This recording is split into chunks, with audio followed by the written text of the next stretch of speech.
Serious redditors who have been clinically dead and then revived/resuscitated. What did dying feel like? How it changed your life? Did you see anything while passed on? So let me preface this by saying I'm immunocompromised, and that's why things went bad fast. Few years ago I got an abscess in my lower back, and about 4 hours after I started showing symptoms, fever, site inflammation, pain, etc. I started going septic while waiting in the ER. Just started really feeling like shit. After being admitted and already started on some hardcore broad spectrum antibiotics, I just wasn't getting better. In fact, I was getting worse, and I felt awful and it hurt so badly, but nothing showing up on CAT, MRI, or X-ray to suggest an abscess. So they thought it was a skin infection. About 3 days in, packed with ice bags, my temp was 104.7 and my organs were starting to shut down. It was weird, because I went from feeling the most miserable I've ever felt, to peace, calm, pain-free, and quiet. I couldn't hear anything. Like I had just been put in a soundproof room. I could still see my wife, my mom, and siblings, and they started panicking. I didn't know at the time, but my heart was going into a weird rhythm or something along those lines. I just closed my eyes, like I was just gonna take a nap. Remember just feeling like I've had a good life and only being sad I was leaving my wife behind. Only been married 3 years at this point. Remember seeing almost like a foggy haze, like you see in movies, where they are by the docks early morning and being told not yet by a figure in said fog. Woke up a couple hours later and apparently they got me back and also gave me emergency surgery as the surgeon had a hunch where the abscess was, even though charts didn't show anything. Spent an entire month in the hospital recovering. Bandage changes were a beach because it was so deep. Thanks to that surgeon and rest of the staff I'm still here today. When I was 7, I choked on a hot dog at a backyard BBQ because I was quietly sitting by myself in a corner, reading. Nobody noticed me until I was already on the ground and blue. My uncle pretty much shoved his whole hand down my throat to get the food out, then did mouth to mouth and CPR for 2 minutes until I was conscious. I slipped in and out of consciousness for the whole ambulance ride to the hospital, and I remember feeling like the oxygen mask was choking me and fighting the EMTs who strapped me to the board. I spent the night in the hospital with a concussion. My grandmother fainted and hit her head when she thought I was gone, and they let us stay in a room together. She taught me how to play gin that night.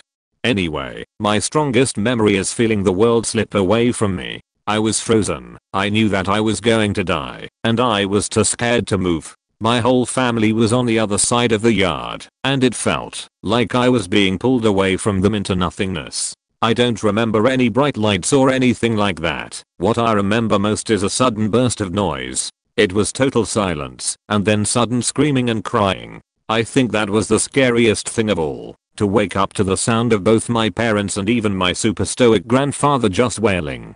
I was very religious as a kid, and I think it pushed me over into a zealotry that lasted pretty much until puberty, when I decided that I liked boys more than Jesus. I was afraid that if I so much as told a fib, I would die and not get to spend eternity in paradise with my family. We were Jehovah's Witnesses. And I was all up in everyone else's business too, because I wanted to be sure we were all free of sin, so we could be together if one of us suddenly dropped dead, or if Armageddon came. I'm atheist now, so obviously it didn't stick, but I was an insufferable Bible basher for my entire childhood, basically, as a direct result of a stupid piece of hot dog.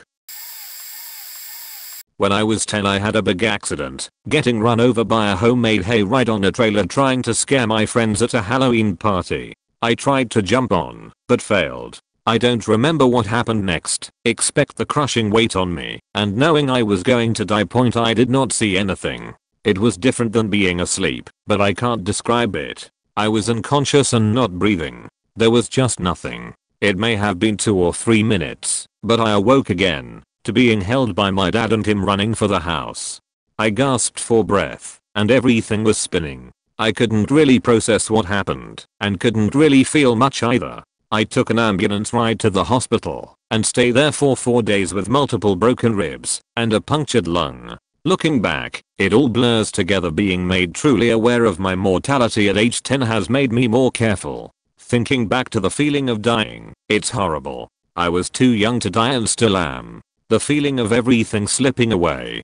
The feeling of pure acceptance that came in that final moment scares me.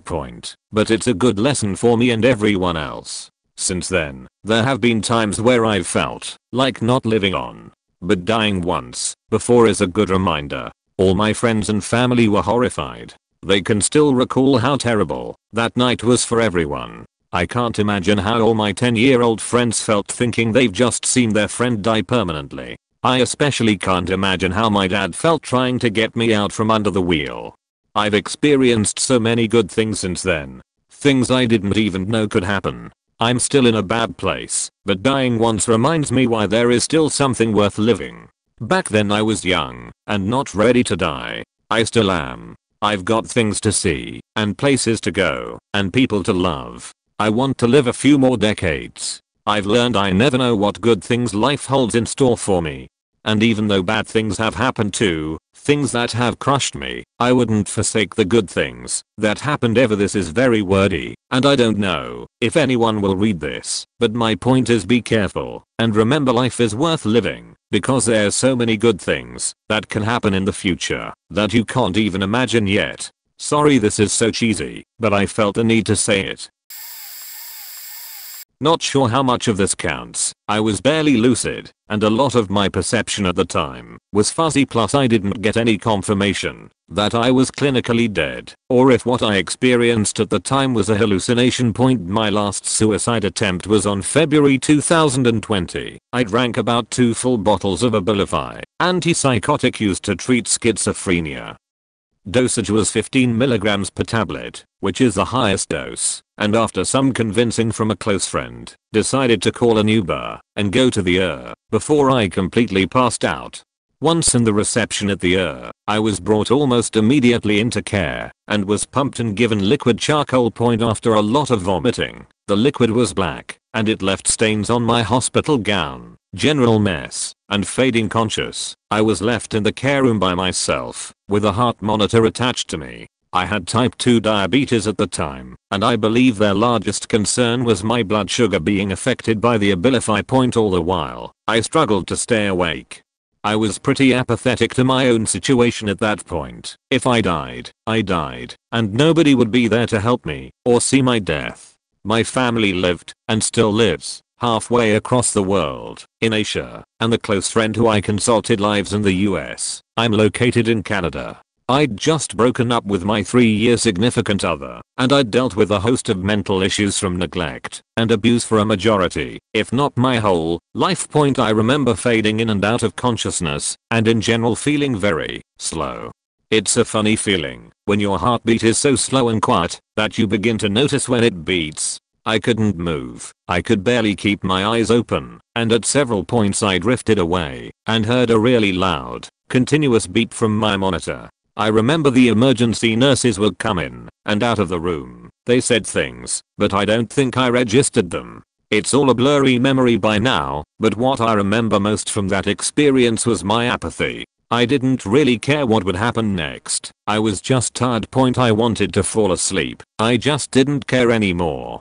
Eventually my heart rate went back up, and my heartbeat stopped being so damn slow and loud. I became fully conscious in a matter of hours, and I negotiated with an emergency psych that I couldn't try to kill myself again, even if I tried. I didn't have insurance at the time. I was still registered as an international student in Canada, and I had finished all my extras of Abilify in that one suicide attempt. I was still apathetic about my life in general, and I guess that showed, because the psych seemed very distressed and only let me go because he understood that I couldn't afford to pay for an inpatient stay. Anyways, I haven't attempted suicide since then. Previously I'd tried to kill myself multiple times a year, and usually landed in ERs after, and I've quit Abilify cold turkey after that attempt. Quitting cold turkey is dangerous, and I would never recommend that to anyone, but it was worth it for having one less weapon I could use to try to kill myself with. I died on the operating table. I was awake. Emergency C-section. An artery was severed. I bled out. I knew instinctively I was dying. I heard myself flatline.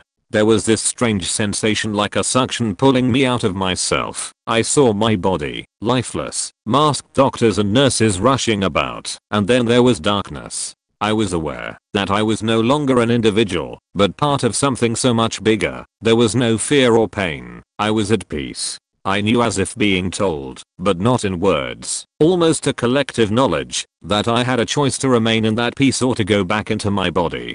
As soon as I thought of my children, I was pushed violently back into my body. It seemed smaller than before. All the fear and pain rushed back. I'm very different. I have lost foreign language. I can only speak English now. Before I died I spoke German, Latin, and French in addition to my native tongue. I had a photographic memory, also lost. I also spent over a year in physical therapy. My body and brain have never fully recovered. It's been over 2 decades since my experience.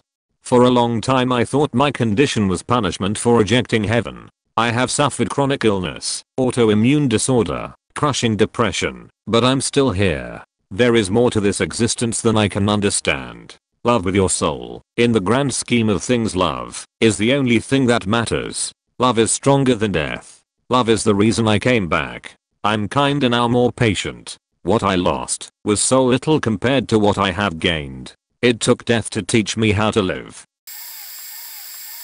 I was a kid, exploring upstairs in an old pre-Civil War house in Charleston. A lot of these houses have hidden rooms and passageways. I found a trapdoor in the floor of a closet that seemed to lead down to a small room. I tried to drop into it feet first but got stuck, suffocated, and then everything went dark. Next thing I knew I was outside of my body, floating at about the center of the room. Felt preternaturally calm. Everything in the room seemed incredibly clear and sharp, and I could see the entire room at the same time. No sense of turning my head. After a bit I realized that if I didn't get help I wasn't coming back. My sister and some friends were playing in the yard. An act of will took me through the window and down to the yard. I was just inches from her head, trying to get the message to her to get help. There was a barrier between us. Imagine a translucent, thick, heavy felt.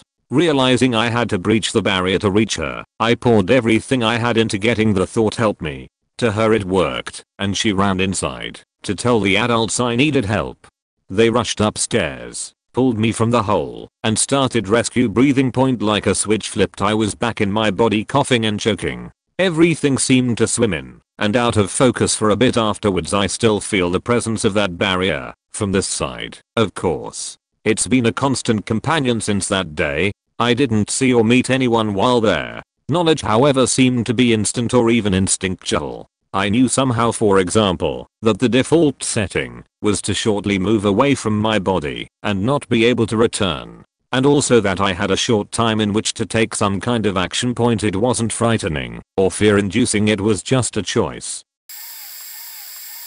I had a serious car accident in 2005 and was reported dead on the scene when police and ambulance arrived. I had severe closed head injuries / bleeding in my brain, broke 15 of my teeth, and most evil thing on my left side, and my car split in two and the passenger side door was gone, as was the top to my convertible and the transmission. I remember seeing bright white and then feeling peace and saying to myself, Lord, forgive me for my sins, I'm going to die right before that moment.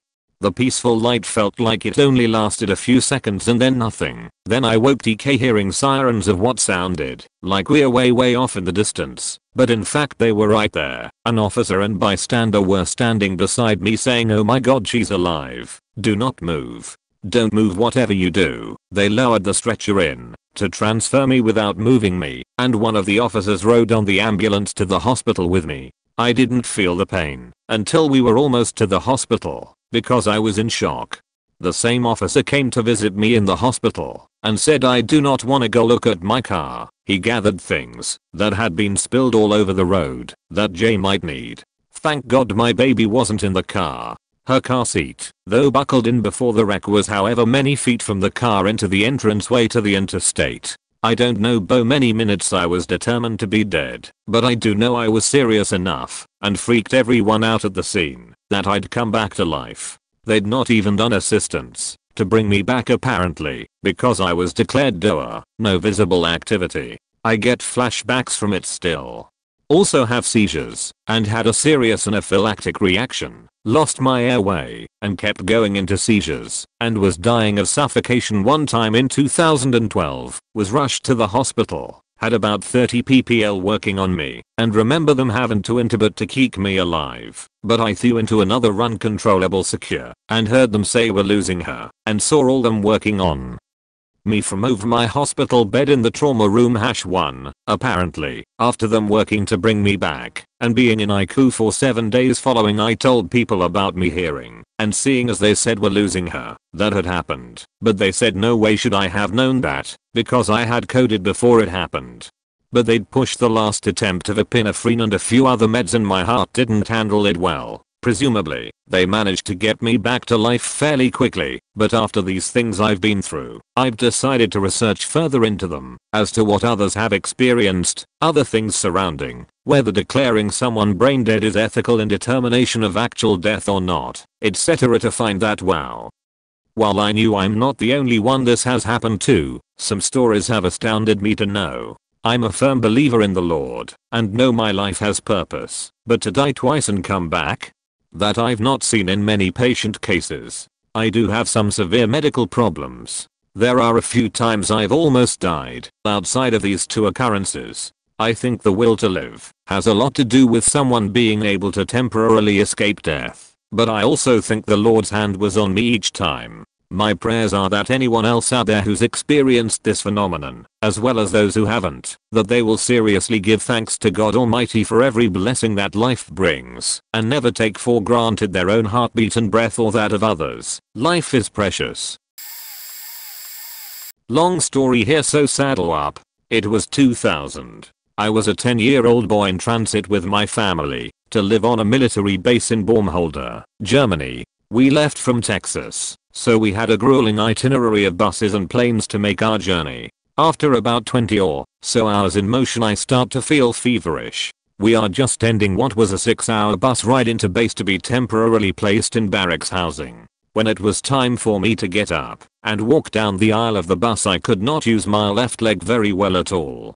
Upon meeting the obstacle of the stairs I fell from the top onto the concrete. The MPs had a brief look at me and wrote my pain off as a sprain. My family and I went on our way. Next 2 days a fever, like I've never injured since, ensued. My stepdad, who was in the army, was a hard ass and didn't think I needed medical attention. My mother had to convince him on the 3rd day that we needed to do something. I hadn't eaten in days and was not keeping fluids down very well. The hospital on site was not exactly a place for diagnostic medicine, and after seeing me suggested we go to Landstuhl Hospital. We were waiting on our clothes and car to be shipped from the States, so we had no mode of transport. My parents bought a VW Golf hatchback that was the grossest brown color I have ever seen. I remember hastily being thrown into the back shivering in a blanket. I watched the road through a hole in the floor while coming in and out of consciousness. I don't remember being admitted to the hospital. The doctors ending up finding that my femur had been pushed out of socket by a massive infection. Immediately I was put under to relieve pressure and scrape out the infected tissue. After my first surgery I was feeling weak, but drugged up enough to not really care. It was the best I had felt in days. Well, here is where everything took a turn. They gave me penicillin. I was not confirmed to have an allergy, but my mother was. About 5 minutes after they gave me the fourth I was very warm, feeling sleepy. All I remember was falling asleep. I had 3 seizures and had to be revived twice. I'm not sure how much time elapsed between the anaphylaxis/cardiac arrest and me waking up, but I remember it just as that. Just waking up. I saw no lights, no beings, no other side. I didn't have any sort of otherworldly experience. I just woke up. My whole family was there crying and laughing. My first words uttered were, "I'm hungry." I had to have 2 more surgeries to clean and scrape the infection out over the course of 3 weeks. I was kept in the hospital because they were worried what the penicillin may have done to my heart/brain. I had to have injections at home 3 times daily for 6 months through a port that was connected to my heart directly. I'm 30 now, and looking back on it, I now know the experience shaped me immensely. I take nothing for granted. I may not have seen a ghost of my past or had my life flash before my eyes, but I certainly was awakened that day to be a better me. Also, my hip still hurts every day. When I was 14 I had an appendectomy. Turns out there was no appendicitis. Then I developed peritonitis, which went untreated as the doc thought I was malingering. Late Sunday night 6 days later my mum called the hospital and asked staff to check on me, and they immediately called a general surgeon, not my attending doc. Surgeon arrives with his anesthetist sidekick, and in the middle of a proctological exam I died. Took no time to whip off the glove and do heart massage, then into surgery. Thing is, as I was fading away I had a near-death experience. One moment I'm in my body feeling very sick. Next moment I'm looking down at the scene from a vantage point in a corner of the ceiling watching everything. The doc's working on me, and my mum sitting on a chair in a corner looking desolate. The vision comes to me when I talk about it. Like now. It was unbelievably peaceful for a period, then my vision narrowed, and I went into a kind of tunnel. There was a light down the tunnel, and I was being drawn towards it. As I got closer my brain knew I had a choice: continue, never to return, or go back. I went back in what I feel was a conscious decision. For many years I couldn't talk about it. Just thinking about it causes cold shivers down my spine. Got them now. Then in the late 1970s there was a lot of publicity about NDEs, which made me feel a bit better about it to the point I could actually talk about it. I also discovered so many people were reporting similar experiences. Dr. Sampania, who set up the research into NDEs, uses a much expanded version of this in his talks. I was brought up without a religion, so religiosity isn't in the equation. Still freaks me out. Can't explain it, or why so many others report eerily similar NDEs. I just experienced a loved one's last few days in hospice recently. He was a gentle patient, kind, strong Christian guy, a Marine too. He had advanced kidney disease and kidney cancer, which on top of the medication he was on, made him a little delirious and ruined his memory. Short and long point: I'm marrying the granddaughter soon, and I was sitting with him for a few hours while they got the house ready. He woke up calmly, looked right at me, lucid as ever, and asked, "You're going to take care of them?" I told him of course I will, hopefully as well as you have. He patted my hand, smiled, back to sleep. Nobody had told him he was dying, or that they were stopping treatment by then. It was always discussed down the hall with his door closed. At the hospital, he got really restless. He slept a lot, would wake up with wide eyes, and start reaching up with a big smile. He saw multiple family members and friends that had passed long ago. He saw his mom, who died when he was 2 or 3. He saw someone that, from what he described, looked exactly like my grandmother, that he never met, and is in no way related to. He saw ranks of soldiers or a choir at the door, or out the window, that all were welcoming him. He couldn't walk, so we would have to keep him from getting out of bed. He'd inevitably wake from his hallucinations and sorta chuckle, roll his eyes, say he loved us or not yet how, or hug his wife and or granddaughter, then go back to sleep. When he was moved to home hospice, he slept more and more. On his second to last day, anytime he'd wake up, he'd just want to hug those two. Always with a smile. Never frantic. Never scared. His last day, he would wake up, smile, look outside into the sky. He saw birds with great big wings. He talked about beautiful cities with streets of gold. Lots of are you going to jump into the lake? Are we going to get this boat moving? Type imagery. Kept hearing a beautiful choir. The hospice nurses kept mentioning that maybe he needed someone else. He needed to know something was taken care of. His daughter is not in the picture, but on a whim, the longtime friend that the daughter is named after came over. As his wife said hello, name is here. Won't you wake up and say hi? His eyes shot open, looked at each of us individually, smiled, and that was it. He was so ready to go. He was peaceful. He was checking boxes. We stayed in the room with him, looking through photo albums and telling stories.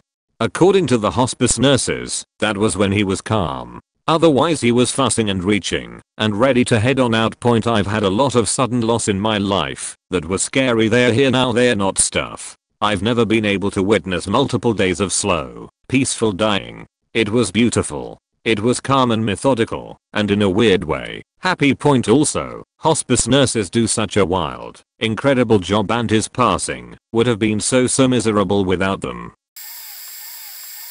I don't talk about this a lot because it makes me sound like a crazy person, but I had a really bad reaction to a just newly approved at the time medication, and I'm pretty sure I came very close to death. I was about 19 at the time, and I was regularly getting tremors and fainting and my heart would go haywire all the time, and then, this one night, when I was staying at my grandparents for Christmas or something, I was laying in bed and my heart and breathing started going nuts. I was in a lot of pain, and then all of a sudden it stopped. I couldn't find my pulse, and I was positive in that moment I was dying. I started to feel what I can only describe as my soul peeling away from my body. Gradually, starting from my feet and moving up toward my head. Where I had unpeeled from my body I was paralyzed, I tired but could not move my legs etc. I had this sense that I was only attached to my body by my crown, and, at that point, I panicked. I really did not want to die, and suddenly I had this knowing that I had a choice. All at once, I fell back into my body, and then I started to have visions. I saw in the darkness of the room what I'd describe as a black grid or net swirling in this fractal smoke-like way. I was very scared, and for the first time since I was a kid I sprinted full stop to the room where my parents were sleeping, and I was shocked at what I saw. Dancing all over my parents' bodies were billions of teeny tiny points of green purple light. I just told them I was having a panic attack and they comforted me for a minute, but were pretty sleepy, and went back to bed where I laid with them for a while. These lights and the black netting remained, and I saw the lights on my own body too. They were moving across my skin kinda like those glider bugs on the surface of a pond were responsive to my touch. Where I moved my hand they'd be displaced by the wind. It was incredibly trippy, and I was stone cold sober and very clear-headed. I just kinda played with them for a while and eventually went to bed. When I woke up, the lights were gone, but I continued to see the black netting for a few days. I have no idea what happened, but I've taken psychedelic drugs and this was nothing like that. It was so material, and it didn't change or morph when I closed my eyes or looked away. I fully believe I almost died that night and was in some sort of liminal space or astral plane between this world and the next. The black net-like stuff certainly moved like a fabric, like the fabric of our universe or something. Oh my god, I had an almost identical experience whilst in a coma, after I had fractured my skull. It took some major convincing on my mom's part. She had to show me a picture of me in a coma in the ICU with tubes down my throat and my eyes closed to make me believe that I wasn't awake during any of it. I have one specific memory of looking at my heart monitor go absolutely batshit, like it spiked really high and then immediately dropped so far down that it didn't register on the screen. My mom was freaking out, and a couple nurses came to see what was going on, and I was just chilling, like I was a bit above my actual body and everything was okay. Like some other comments said, no emotional attachment to anything that was going on around me. I guess that's what true peace feels like. For a while I really thought that I was conscious in the ICU, and probably just heavily medicated, because there was no pain, there was no anything. Like I said, I was just chillin' lol. I realized a couple years ago that I was dead or very close to death, and that's why I have that memory. I think the biggest transformation in my life since then has been that I just am not interested in any negativity or over dramatics, because I'm the end, it's all gonna be okay. It's truly taken me on such a spiritual journey of overcoming my trauma and becoming a better person and finding true self-love. That all happened almost 10 years ago, so I've grown immensely since then, and continue to learn and grow and keep it positive. My sense of humor really blossomed too, as did the importance to be kind. I was dead for about 5 minutes while someone performed CPR on me after a car accident. Stop using your phones while driving, people. I then died 2 more times on the way to the hospital and had to undergo brain surgery on arrival point for me. I saw both of my grandfathers, as well as my grandmother who had passed 9 months before. I went to give them a hug, but they kept backing up saying not yet. When I woke up from my coma, and after some time for the medications to wear off, I told the doctors about this. They said it's because my brain is fighting to make connections to stay alive that are revisit past memories of people I once or currently knew. I call bullshit, and I'm a very scientific guy. Point honestly though, it made me grow up. I was dating my girlfriend at the time for 4 years, and she stood by my side and literally wiped my ass while in the hospital. Less than a year later, I proposed, and we now have a beautiful baby girl.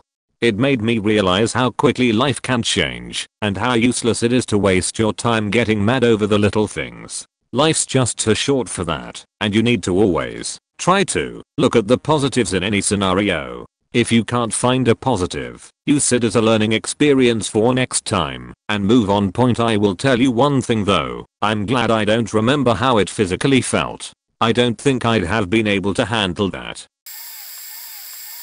My dad had his valve replaced years ago, and after he woke up, and they let me in to see him, he goes, "What did I get?" And I said, "A car valve," and he replied, "Moo," and then went back to sleep for a while. Later when I told him that story he was certain I'd made it up, and all he said was that when he woke up, his first thought was, that didn't take long because to him, it was like he fell asleep and then woke up moments later, and it was all done. Hope you're doing well. My dad really bounced back after his surgery, and it was like it de-aged him by a decade. He was raring to go. He also wasn't freaked out by it at all, told everyone it was no big deal, including the recovery, before he realized something was wrong. Apparently it was a valve defect he'd had since birth, and it just never affected him enough for him to notice. He figured he was just getting old / slowing down. It was a real game changer, prompting him to drive us nuts because he wasn't even fully recovered, and he would be wanting to do heavy yard work and stuff because he felt so great, and we annoyed him by making him wait till he was done with rehab / given the all clear to resume normal activities. Side note, because it's in my post history, we lost my dad to something completely unrelated about 15 years later. That valve and his heart were still going strong. It was amazing. I'm so grateful for those healthy years that we wouldn't have had without the new valve.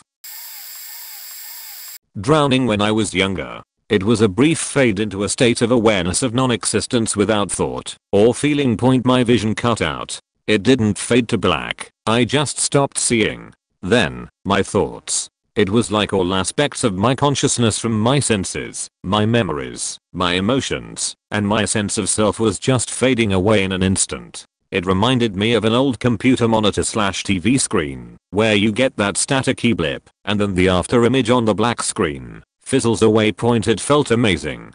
I think that bothered me for a few years, but after reading a lot of different philosophical and scientific material, I came to the conclusion that our entire sense of self is an illusion that doesn't really exist in the first place. It made me realize that life was essentially just a dream about being a person. All of it was just so simple and easy to let go of. Every aspect of my conscious experience can be completely fizzled away in a mere moment, and it was incredibly relieving, in a way. The curtains were closing at the end of a puppet show with no audience, and I could finally turn to face the puppet master, only to find it was called nothing. Now, I hope that's the actual afterlife, because that experience of non-existence was very reassuring once I spent time reflecting on it. There was no pain, no fear, no anxiety, no worry. It's impossible to truly describe, but falling asleep is probably the most similar. All these weird paranormal / astral projection stories are either BS or a dream / hallucination of some kind. There was absolutely nothing like that. What did dying feel like? It felt like my insides were made of jelly on fire. Every breath I tried to take was more fire, and my bones magically disappeared. Turns out that last one was because they were broken. Trying to stand on a leg broken in dozens of places is, well, you just can't. The moment you put any weight on there, all the broken bits move around, and you just fall over. Which also doesn't feel particularly good. It's like if you've ever had a splinter that was broken glass, but on the inside, everywhere, at the same time. Broken ribs weirdly stopped hurting when they punctured my lung and split open my abdominal wall. Then it just felt like I was really wet and warm, while the rest of me was made of being on fire and also stabbed. How it changed your life. It made everything 1,000 times harder, every task takes 4 times as long, and I have the stamina of wet cardboard. It dramatically drops my ability to relate to other people. I'm sure your headache is so terrible, Karen, but I can feel my once broken ribs crackling with every breath and my ears haven't stopped ringing in a decade. Please, do go on about your stiff neck point. It also makes trying to get other people to relate to me incredibly difficult. How do you describe to someone who has never broken a bone what it felt like to have jagged shards of your skeleton tear their way out of you? How do you tell someone about the time a loop of intestine swelled up with normal 8-bean soup gas got trapped in a tear in your abdominal wall and just kept swelling and swelling and swelling until it nearly burst, and every second was screaming agony like a TV on white noise at 150 decibels blasting all thoughts out of your brain? All my clothes don't fit right somewhere. Shirt that doesn't squish up against the basketball-sized scarring on my torso would drape over the rest of me like a circus tent. Pants big enough to fit over the scarring on my lower back, hips, and as are too wide for my waist and too long for my now shorter upper leg, even though they fit the normal leg fine. Which means my fashion style is club, loose-fitting frumpy as fat clothes that make me look like a ball of unfolded wrinkly laundry. It makes most of the things I used to love physically impossible. Can't go hiking because my shiny robot joints cannot handle that kind of strain unless I want them replaced every 10 years. Can't do martial arts because one solid body blow could rip open my already Swiss cheese abdominal core and spill my guts like one of those novelty snakes in a can. Learning new skills is 1,000 times harder since the traumatic brain injury causes my brain to just randomly do memory wipes. I can sing the Gummy Bears theme song word for word, but I can't remember something I learned an hour ago. Can't go swimming because 4 strokes in and I can barely breathe and my limbs are made of lead and pain. I often lose track of what I'm doing, get confused or misunderstand, or just plain don't hear someone speaking to me. I'll tell the same stories 1,000 times because I never really know if I've told them before, or it could be the only story I can remember that day. It means finding hobbies that don't need much physical ability. It means having to try 10 times as hard to commit things to memory, constantly repeating myself, constantly asking other people to repeat themselves, and even pre-plague spending most of my free time by myself, so I'm not dragging anyone else down. It also means having to be far more patient about things, and far more tolerant of mistakes. It means forgiving quickly and easily, since I will likely completely forget whatever the issue was in a matter of days. It means being a weird mix of totally honest and super guarded. It's hard as hell to trust people, but when I do, I'll blab for hours about whatever flits in and out of the sieve that is my brain. Then there's the body image thing. Wasn't great beforehand, but after, oof. Having a team of grown adult professional doctors all stare intently at one's asshole to see if there's a piece of tailbone trying to work its way out. There is a great way to diminish the shame reflex. But on the other hand, seeing my reflection in the mirror and being able to watch stuff move through my intestines as the skin covering them squishes and roils, bleg. I simply cannot process the concept of people with not destroyed parts disliking their intact bodies. Boggles the mind. Did you see anything while passed on? For some reason, this question is one that people fixate on. I didn't see any light, or hear any voices, or sense anything at all. There was absolutely nothing, which is not the same as darkness or blackness or a void or any of that. If I had to give it a color, be kinda tannish, quiet, lukewarm, completely and utterly unremarkable in any way.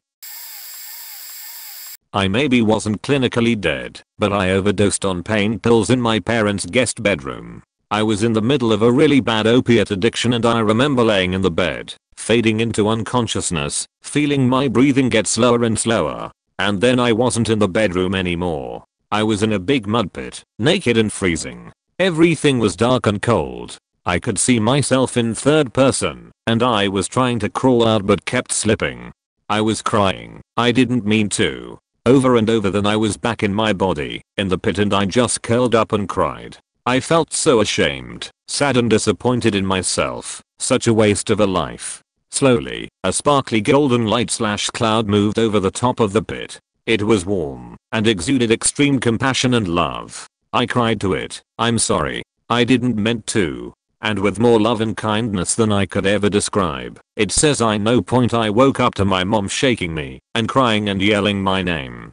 I took a ride to the ER via an ambulance and a dose of knock, and later, I was back. I've never forgotten the pit, the feeling of regret, or the love that the gold light showed me.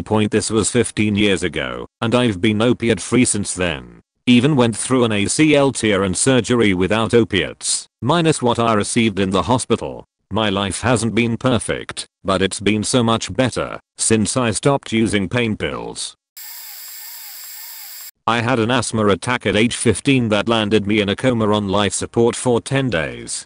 In the dream I was walking along a sidewalk and ended up at Yankee Stadium. I'm a female from Montana who has never been to New York. All of a sudden I'm sitting in the empty stands with a man named Joe. I just remember the sun on my face. It felt so good. It was so bright I could hardly see anything, but I just remember the feeling of the sun. It's almost indescribable, the warmth. Then Joe asked me if I wanted to go. I thought about it and told him I'd better go home. He smiled. It was such a warm, kind smile from a stranger. I remember just knowing he was kind. He said, "Yeah, you should go home." The next thing I knew, I was waking up in a hospital. My memories after that moment are a blur, coming off sedation, coming off a ventilator, not knowing how I ended up in the hospital. I spent 30 days in the hospital recovering. It was months later when I came across Joe. It was Joe DiMaggio. I had until that point never known who he was. I saw him on a TV on some sports icon special, and the memory of that dream all flooded back. I still wonder if I was really about to be walked across the line by Joe DiMaggio, or if it was just some weird dream. You see, the doctors told my family I wasn't going to make it. They had started funeral arrangements, waited for family to come in to say their goodbyes. My body had been shutting down for 9 days, and all of a sudden everything changed, miraculously. So I just wonder. This happened back in the early 1990s to my grandmother. I was about 19 at the time. Granny was a wee Scottish-born woman who emigrated to Australia in 1956. She was a sweet, loving woman who was also tough as nails. She had a long-standing heart condition which was monitored by her doctor. Part of this was having periodical angiograms. It all started when she had to have one of these routine monitoring angiograms. She went in, had the procedure done, spent a day in hospital afterwards, and was then discharged home. She lived alone.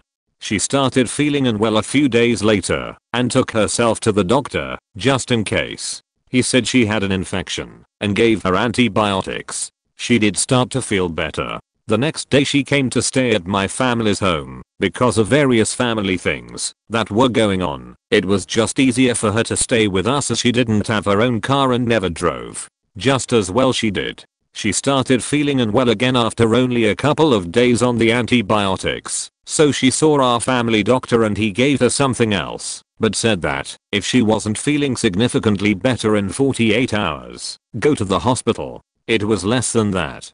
By the next day she was vomiting and couldn't even keep plain water down. In the end, my mother insisted on taking her to the hospital. Once there, they took one look at her and took her straight in. I'm not surprised. I have a vivid memory of helping Granny into the car and looking at her as we helped her put her seatbelt on. She looked like death warmed up. Once in emergency, being tended by the staff, she said, "I don't feel very well," and she went into cardiac arrest. She was gone for 3 minutes. I asked her sometime afterwards what it felt like, and she said that it wasn't scary, but that it was like that soft, warm darkness you experience as you're drifting off, right before you fall asleep, only it wasn't for a short time. It felt like hours. That it wasn't like floating or drifting, it was just being. And then in true Granny style, she said, and then I could hear someone shouting my name over and over again, and can you hear me? Of course I could hear him. I'm no deaf. After the emergency staff had brought her back, she was off to the ICU for the evening, and a few days after that. Next morning, in ICU, Granny is demanding breakfast. The doctor came in to see her and discuss what had happened. First thing she says to him is, "When am I getting out to here?"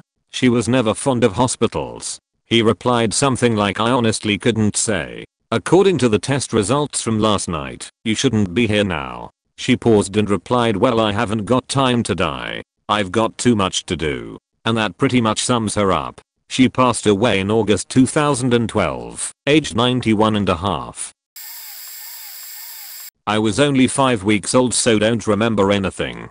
The way my mom tells it is that I was born very sickly in 1991. I had to be hospitalized for whatever was going on. She sat in the waiting room and an older black lady came and sat next to her. She told my mom that her granddaughter had just passed and explained how she was feeling.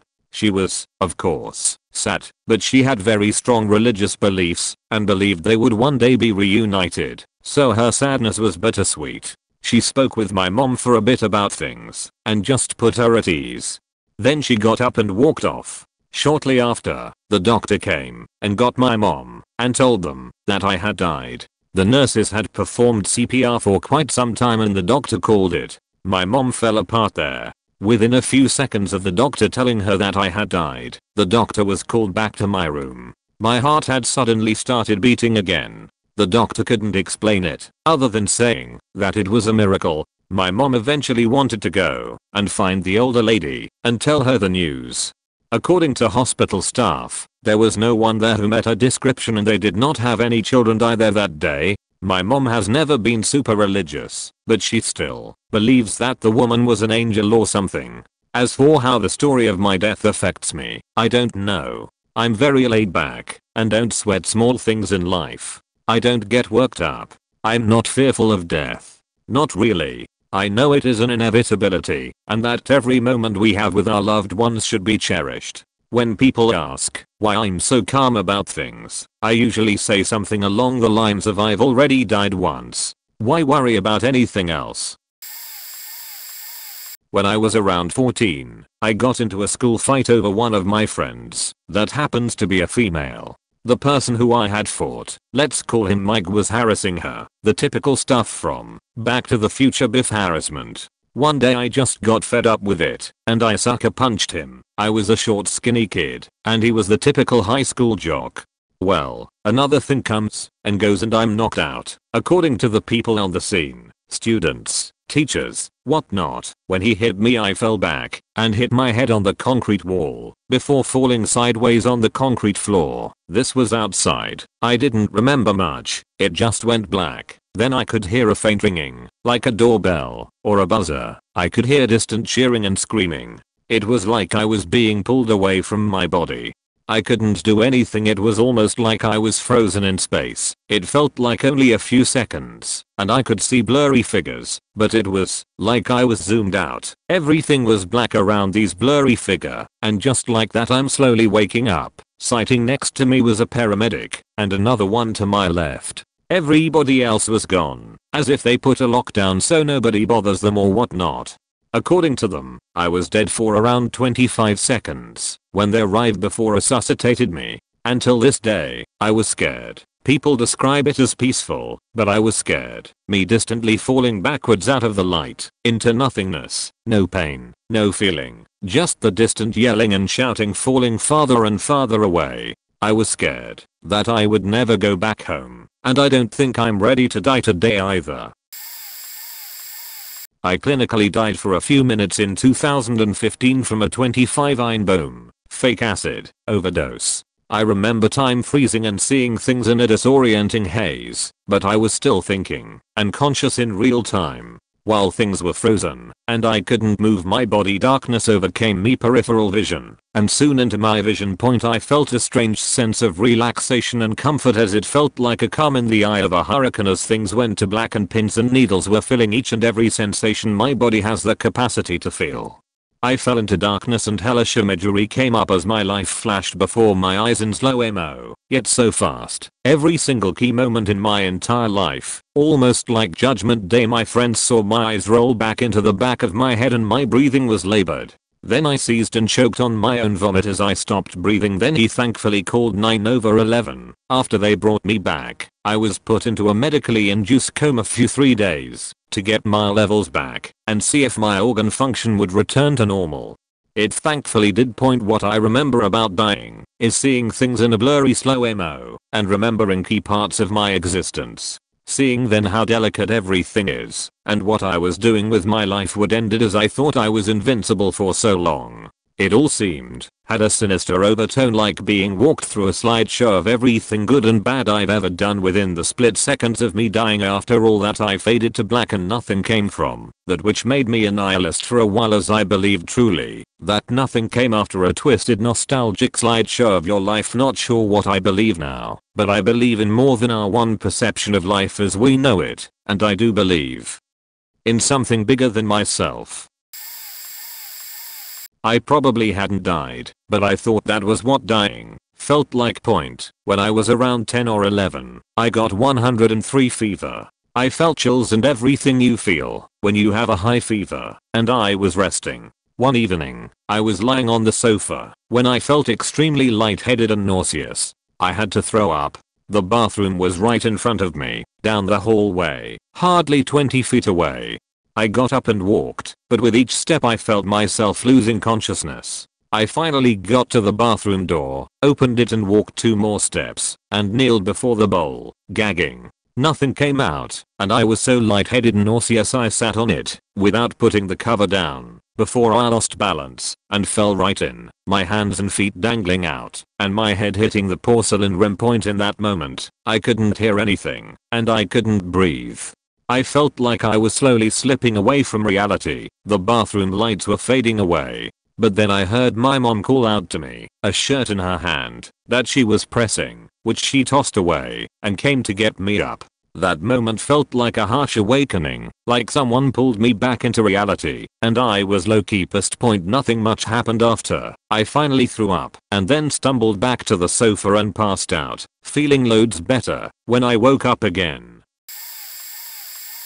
I don't know if I'm late to the party for anyone to read this. This being my first time sharing on Reddit, here is my story. After my daughter's mother left me, I had a hard time coping with it, so I used drugs. I had just gotten clean for a few months and relapsed. I smoked some in my driveway, and I woke up to my mother pounding my chest and smacking my face to wake me. Felt like she was so far away from me, even though she was right next to me. She sent me inside to take a shower, where I started to vomit and cough blood to the point of choking. She urged me to the hospital, where I was in and out. I was suffering from lack of oxygen, low blood level and hypoxia. They assessed that I had actually died for some time in my car and somehow came to, and they don't know how, and I'm not sure how they know that, but it's all in the paperwork I have. The thing about it all is, when I was dead in the car, I vividly remember turning the car off, getting out, going inside and living my life normally, but feeling very peaceful with no pain or worries. And even going in and out at the hospital, I could hear everything but felt so overly calm and collected, even though I was physically drowning in my blood. I remember the doctor saying he was going to do whatever he could to save me. In hindsight, those are very alerting words, but I do know at that time I was content and at peace with whatever might happen. But as I had said, when my mother woke me in the car, it was very much still running, and I was very much not there. No pulse, blue face, no breathing. My mother doesn't know how I came back, but what I got out of death was that it was the most peaceful I felt in my entire life. And my daughter is now the main reason I do not go searching for that infinite peace again. She is my saving grace. I went into status epilepticus, multiple convulsive seizures in a row without recovery in between. I don't know the medical details, but this caused a cardiac arrest. Fortunately, I was in a hospital, was resuscitated quickly, and given anticonvulsant meds to stop the seizures. Status epilepticus has a high mortality rate, and I would have likely died if I didn't have immediate emergency medical care. It's hard to describe the feeling, but I remember being in complete darkness and hearing voices telling me I have to return, but I strongly did not want to leave the warm and comfortable place I was in. When I regained consciousness, it felt like I was shot out of a rocket and into the ICU, intubated with wrist restraints, confused and panicked as hell. One family member was sitting on either side of me, and it felt like they were angels comforting me. Maybe some of this can be explained by whatever meds I was on, but that feeling and image were so vivid, unlike the rest of my stay, which I barely remember. After processing the experience, I was obsessed with dying. Not so much a fear of dying, but the trauma my family would endure. I wanted to get things in order immediately. I had never thought much about life insurance, putting together a will, and getting rid of things I own to minimize any burden on other people. I had recently gone through a loss and seen how emotional it is to go through the deceased person's belongings. This was absolutely a life-changing experience for me. I have a lot more anxiety. I try to live a more minimalist lifestyle. I know how much my family cares about me, and I have more motivation to manage my epilepsy well. Also, I make sure to always wear nice underwear and have a nice set of pajamas ready in case I end up in the hospital again, which I have a few times since. I had a heart attack at the age of 26. It was the weirdest thing. It was like I was fine all day, had been having a bit of shoulder pain, but that's not uncommon since I played volleyball regularly from the age of 13. I leaned forward to reach for a blanket on the couch and it just knocked the wind out of me. It felt like someone had shoved their hand directly into my chest and squeezed whatever they could get a hold of as hard as they could. I was just standing there gasping for like 10 minutes.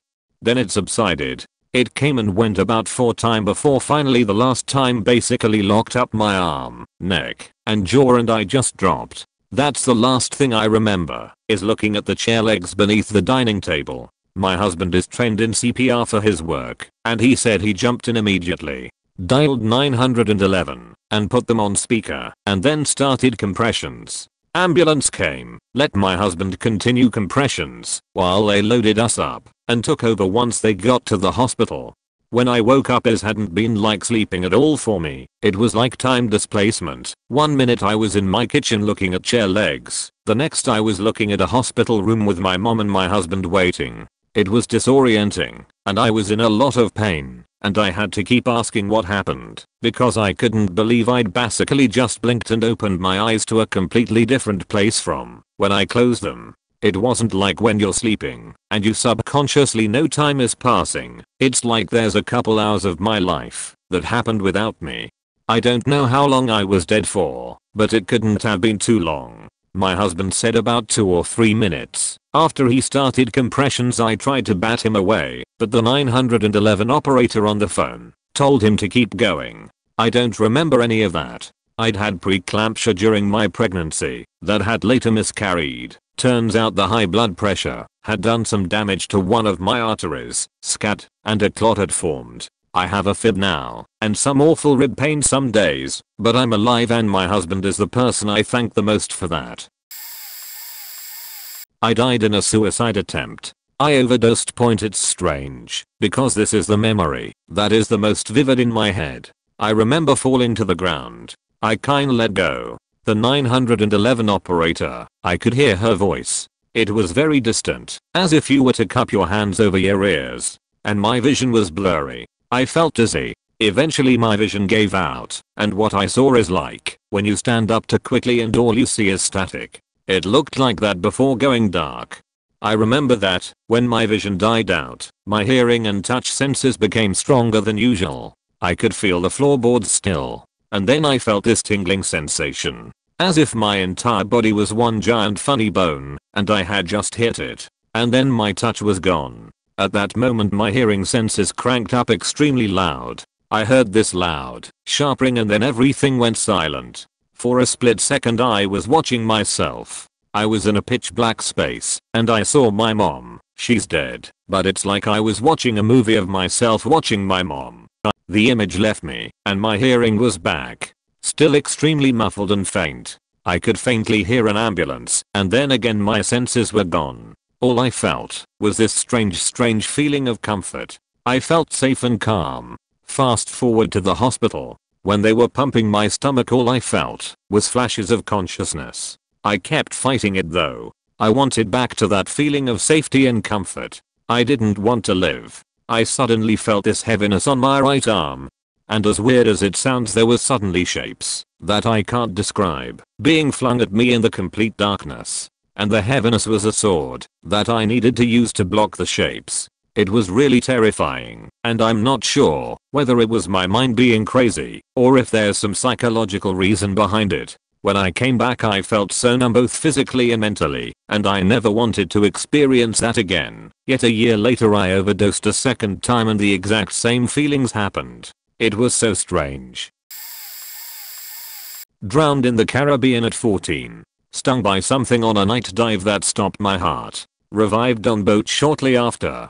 Declared dead for just over a minute point. It was interesting. There was a sudden awareness of just how big the universe is, and just how small I was in comparison. It's hard to describe, but it was like looking into a massive sun that kept calling me towards it. The void surrounding it was massive, but still traversing the distance between here and there felt easy. Time doesn't exist as it does here, so when I was brought back it felt like I had been gone for a very long time. With that came the feeling of pointlessness that took a long while to process. When confronted with true grandeur as whatever that sun was, everything else seemed small. Nothing had value over anything else, as they all were so insignificant when I'd try to compare. I think that's where the real test is, which some refer to as the choice. You can either look away and reject the experience, trying to rationalize what you saw by whatever framework you were raised with, which rarely works, or you can stare right back at it and accept that there are things that exist too great to contain within the boundaries of a human mind. I went with the latter. I stopped trying to prove my greatness. I stopped believing that I was subject to limitations set by others, as having perceived something so beyond what anyone had ever known proved that human thinking is limited. I see no scripture or authority as absolute, and any time someone asserts that there is something so described I'm compelled to prove them wrong by any means necessary. As a result of all this, I became more capable. Not being bound by human expectation made doing what I really wanted to much more satisfying. Granted, difficulties come with that. Being broken off of the stories most people live places a burden of discovery on you that isn't easy to handle. There's also the fact that to this day I can still hear the call of that thing beckoning me back, as though some kind of cosmic mistake is trying to remedy itself. I have a morbid fear of the ocean, because I fear that my instinctual self will compel me back under the tide, and that this time I won't be strong enough to drag myself back out. So yeah, I hope this helps. I don't personally think this kind of thing is something people should seek out, although they do. Personal rebirth is a painful experience, where success is the exception, not the rule. I've met others like myself who've lost that fight, and it's not pretty. Only been clinically dead once, but I've been close to dead 2 times. First time I do not remember unfortunately, and this was the time I was clinically dead. I was 3 years old and puked up to 4ths at the hospital. I have a host of medical conditions, but I apparently at the time had influenza and stopped breathing in my sleep. I turned blue and had to have staff do CPR. Indeed, I cannot say if I remember that time or another, as I've been hospitalized multiple times as a child, almost all being hooked up to machine/4th, but generally I just wake up to my veins burning and every inch of me in pain before I vomit. Didn't see or remember anything while being out. Second time was our pool. I jumped in at the wrong angle and hid my face on the bottom. I hurt my nose and broke my front teeth, so that part was extremely painful for a split second. It made my mind blank out, and I got disoriented flipping myself around, and ended up eventually hitting the bottom of the pool and just feeling warm, almost hot and tired. I do not remember which one of my parents got me out, and I do not remember waking up. I do not remember seeing anything but sparkles, like on the ocean in the morning. Third time was a life-ending attempt almost a decade ago. I had planned everything out, and it would have worked, but person came home unexpectedly. Again, don't remember anything, just woke up in extreme pain and throwing up. I have an interesting predicament, where I have been through this multiple times. I have Wolff-Parkinson-White syndrome, specifically WPW, presenting with atrial fibrillation, rather than ventricular. www.mayoclinic.org. Essentially I have to, in my case, varies from case to case, extra electrical pathways in my heart that allow the impulses which control my heart rate to bypass a biological feature of the heart meant to control potentially dangerous heart rates. The generally used medication in a hospital to get this activity to stop is called adenosine. It basically just shuts your heart off completely. Now it has a half-life of only 8 seconds, so generally speaking about 5 to 10 seconds later the heart should restart back into a normal rhythm, and you are good to go. As I said above, I present with atrial fibrillation, which only occurs in about 1/10 people with WPW. Due to this fact, it is potentially dangerous to give me adenosine, because it could send my heart into atrial flutter at somewhere between 300 to 600 BPM. This is deadly, and possibly even lead to spontaneous cardiac arrest. Unfortunately for me, I have experienced this a few times, and had to be brought back through use of defibrillators. In my experience, the first thing that is odd for me is I can definitely tell that my blood is still. This is freaky and hard to explain, and then the extremities go numb. Before passing out, I will usually experience just the feeling of pure terror. Getting punched in the liver can reproduce a close feeling to this. This is accompanied by a tightening in the chest, and then usually passing out. I don't remember much after passing out, usually similar to how dreams become foggy very quickly after waking up, but I would describe it as a very vivid dream where nothing exists. Just this odd kind of static and sensory deprivation that you can't even describe because it like physically doesn't make sense. Stream of subconsciousness maybe? I don't know. Weird sheet.